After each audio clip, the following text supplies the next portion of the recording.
Hello everyone, it's Tanya and here's my case study.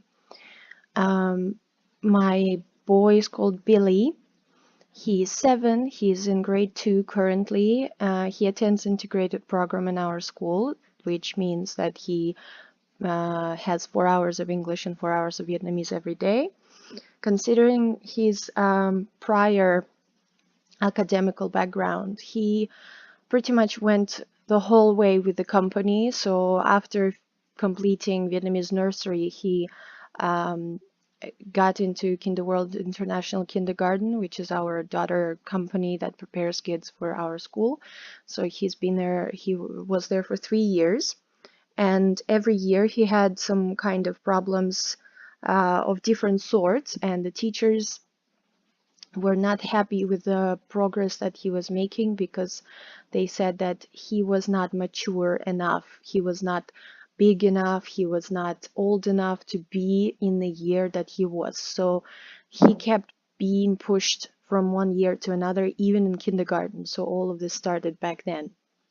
And according to his kindergarten teachers, he graduated without their consent, basically, because every year they kept bringing this question to the table with the principal saying he's not ready. But in Vietnamese culture, it's very unlikely to listen to arguments like this. So he kept being pushed, and eventually he entered school at the age of 6 with grade 1, and it was a complete disaster according to his last year teacher, which is also my mentor Sharon. She told him, so she was able to give me a lot of feedback on him.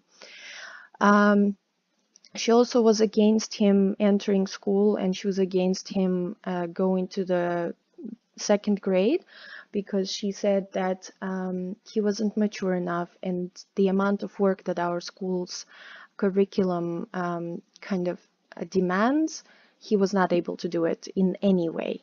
And even socially, he was starting to get problems because he was not as developed as his classmates. Considering his family background, he has a full family. However, his parents do not live in Hanoi. They live somewhere in remote city, and they have big business, so they're always busy. And Billy is living with his grandma and grandpa, who, as we think, do not take proper measures to kind of manage his life in academic way or in any way, because he's quite spoiled and he's used to getting whatever he wants. However, he's not a naughty boy or bad boy.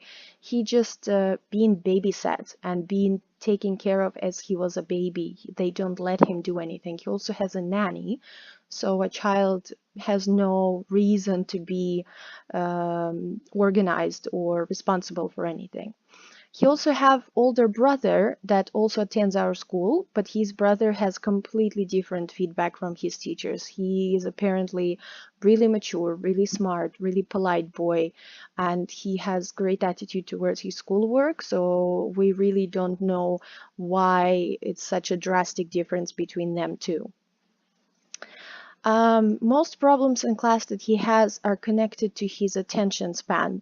Neither me, I'm his EFL teacher, neither his nor his class teacher, we have problems keeping his attention focused on things. He easily gets distracted and he asks questions that are uh, frustrating us, questions like, can I go and play Lego in the middle of a test, or can I draw I don't know, a T-Rex during some classwork that we've been building up to and working on. So he just not paying attention, and he takes school as some kind of place to play. He still thinks that he's in kindergarten and the amount of work that school demands from him is not done. He's quite immature, and in many ways, he is socially not as developed as his classmates. He's also physically not as developed as his classmates. He's much smaller than them, and often he's taken on the role of a kind of a clown, because he likes when people pay attention to him, and he lacks it in class. So he wants to attract attention. So he makes a lot of noise and he makes jokes, and he just intentionally sometimes tries to make his teachers kind of angry with him to make sure that his classmates pay attention to him and kind of give him this appraisal. So he's quite immature in this way. He does not retain, he has no retention of information. It's really hard for me, especially as an EFL teacher, as we only have 4 hours a week when we see each other. He comes to me and we've been working on something like present simple for the past 2 months.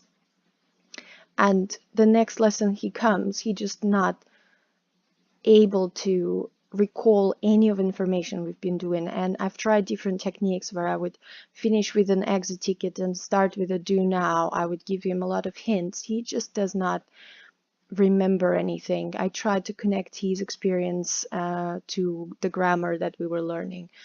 It doesn't seem to be working very well, so that's a big problem.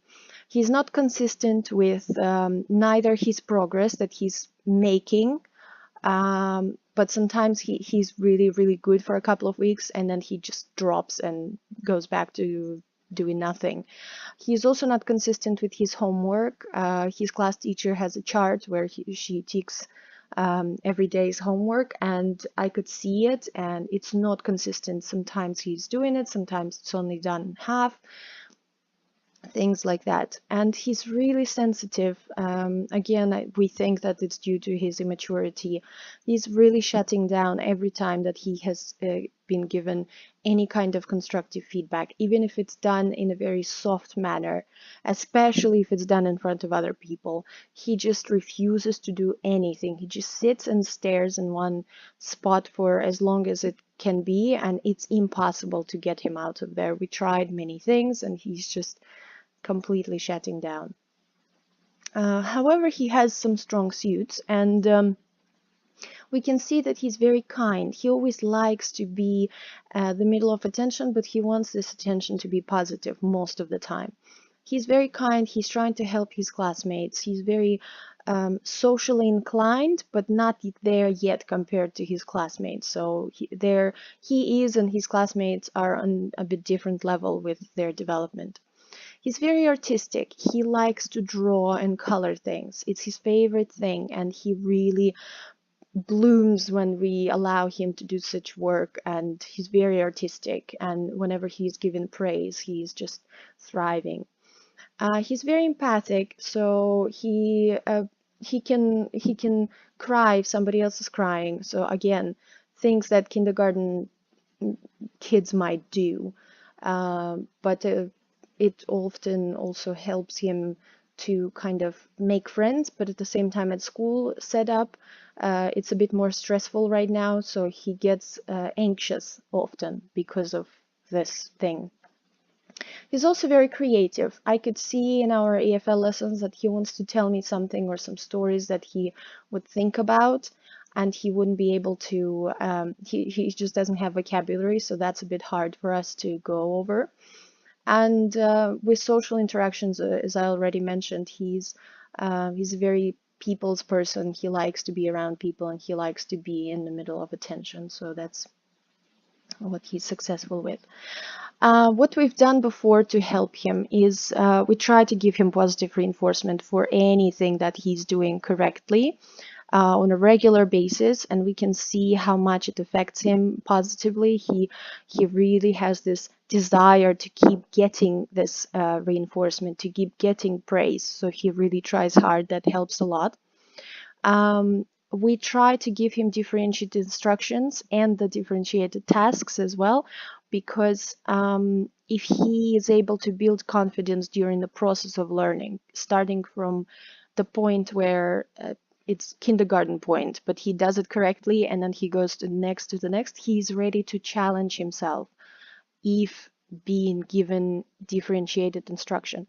However, he suffers a lot if he sees that other people have different types of tasks, so he takes it personally, and again, it hurts him, and he goes back to that circle of shutting down and not replying to us.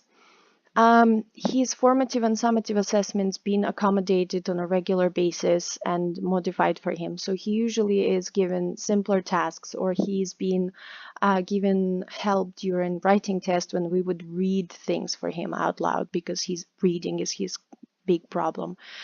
So there's a lot of different things, small things that we do for him during the testing times.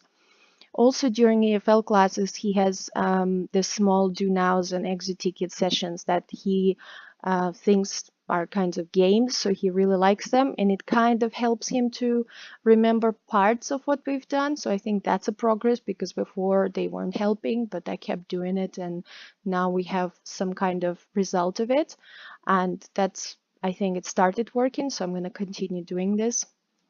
And as well, during the EFL classes, because I have an opportunity to be with him one-on-one, I give him a lot of art breaks. So if he does a task and the task is okay and I don't have a lot of questions to him, I just give him a small art break where I say, you can draw a picture or you can color. Often we do worksheets and there are things to color. So he really likes it, and it allows his brain to kind of recharge, and then he goes back to working, and it really helps him to concentrate for a little bit more time, a little bit longer time. So that's also one of the things that I'm implementing, and the class teacher started to do it too, and she says that it has positive impact on him. He's made some progress with his reading, because he has mastered some of the consonant blends, and blending sounds is his main problem. He knows all the rules, but he doesn't want to implement him, so it takes a lot of practice. So finally he started to be a little bit more fluent than before. His handwriting, it's not really relevant for the English classroom, but handwriting is something that takes time, especially in Vietnamese culture. They take long time to write, and they write in cursive. So I noticed that in English he started to take in longer time to write properly. I think it's a positive sign. During his art breaks, his attention, as I already mentioned, attention span increases. So that's also something positive that we noticed. He started to develop socially a little bit more. At the end of the year, we could see that he's not reacting to the things in the same way. He's crying less. He's not. He's more likely to react differently to things compared to how he was before. So we think that with his social development, he's getting some progress. And his class teacher says that his spelling got better. That means that he starts to whether do his work better or he starts to memorize better if given practice again. So we have to give him a lot of practice in order to let him improve. That's what happened with us, and I really here are some samples of his work. As you see, these been taken at the start of the year, so a lot of not good quality work he wasn't able to finish, or it was just one word instead of 5 words like the rest of the class.